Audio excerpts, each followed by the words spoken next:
In this video, we're going to talk about some new reporting from our friend John Solomon over at Just the News and Natalia Mittelstadt, who writes today, Arizona Senate rocked by claims of election violations as Kari Lake presses appeal in the challenge to the 2022 vote. Hey everybody, Damon Roberts here. Glad you're in for another important video. I want to remind you this video is sponsored by MyPillow. Go to mypillow.com/LFS6B for all the best deals. Save yourself 10 to 60% off when you use our promo code LFS6B at checkout. That's right, the Arizona Court of Appeals held a private conference Wednesday in Kari Lake's election challenge as a state Senate panel is hearing explosive allegations of 2022 election failures in Maricopa County. And the Democrat Secretary of State at the same time seeks to have Kari Lake, the 2022 GOP nominee for governor, prosecuted for tweeting evidence from the public Senate hearings of mismatched ballot signatures. The appeals court's conference was regarding Lake's appeal of a December decision in Maricopa County Superior Court rejecting her election lawsuit against county election officials and Governor Katie Hobbs. Lake's lawsuit alleged that numerous irregularities in the 2022 gubernatorial election, including election machine issues in nearly 60% of the county's 115 vote centers, effectively suppressed heavily Republican election day vote. The court reviewed Lake's case 2 days after she was separately referred for criminal prosecution by Democratic Arizona Secretary of State Adrian Fontes to Attorney General Chris Maez regarding a Lake tweet about Senate testimony on improper counting of ballots with mismatched signatures. Quote, today's Senate testimony confirms nearly 40,000 ballots illegally counted, 10% of the signatures reviewed, Lake tweeted on January 23rd. I think all the election deniers out there deserve an apology, end quote. Lake included a graphic displaying a sampling of ballots that were counted despite being signed in a hand that appeared to differ sharply from the voter's signature in the voter registration database. The signatures that Lake posted were shared in a presentation to the Arizona State Senate Elections Committee the day she tweeted them. On Monday, Fontes wrote in a letter to Maez that Lake may have committed a Class 6 felony by posting voter signatures online. Quote, this is becoming all too common in politics, another attempt to weaponize the justice system with a phony allegation against a Republican, Lake attorney Tim Lasota fired back on Wednesday.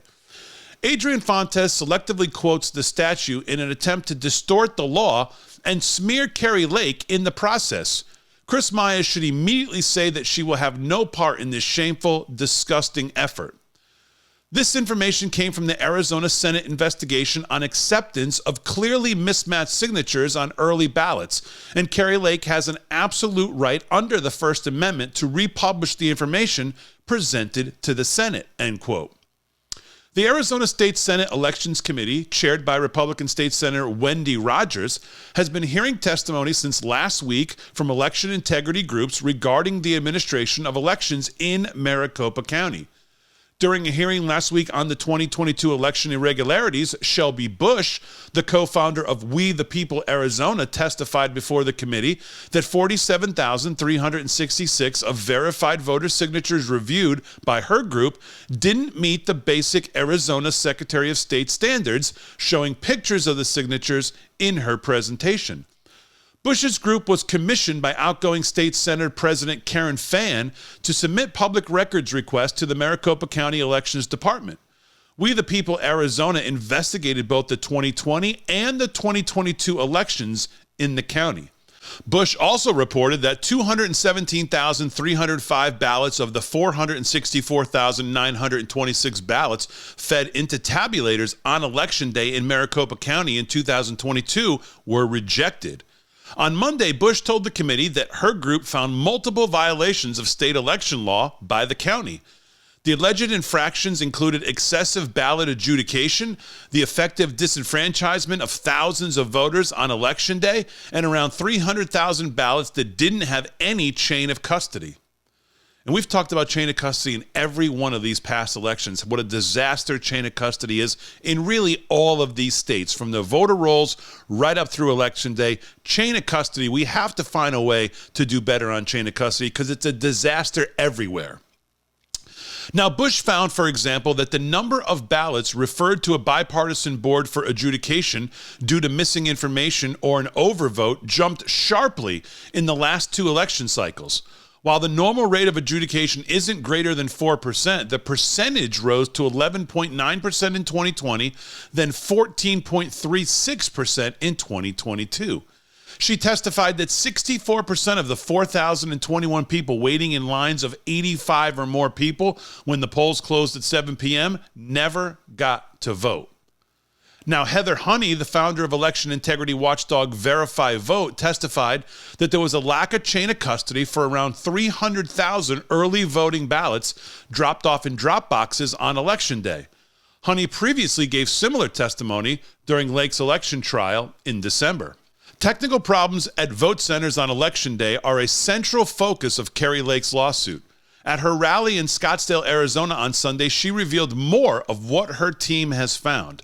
Lake showed a heat map that hangs in the Maricopa County Tabulation and Election Center that represented 2020 Republican in-person Election Day and early voting turnout and overlaid it with pins indicating where vote centers experienced major election machine malfunctions on Election Day in 2022. Most of the problematic vote centers were in deep red or Republican areas of the county. Quote, coincidence, Lake tweeted with pictures of the map with the pins on Wednesday. Look how perfectly Election Day polling failures on November 8th match up with the Republican heat map, end quote. Maricopa County didn't immediately respond to a request for comment from Just the News. So there you have it, folks. We will keep giving you the information as Kari Lake presses forward on what she thinks is a win for her in Arizona. Of course, Governor Katie Hobbs thinks otherwise. We will continue to report Just the News as we get it here, as we follow this lawsuit from Kari Lake out in Arizona. I want to remind you to visit our sponsor, Mike Lindell, and MyPillow, MyPillow.com. Please use our code LFS6B at checkout for 10 to 60% off. And I'll see you in the next one.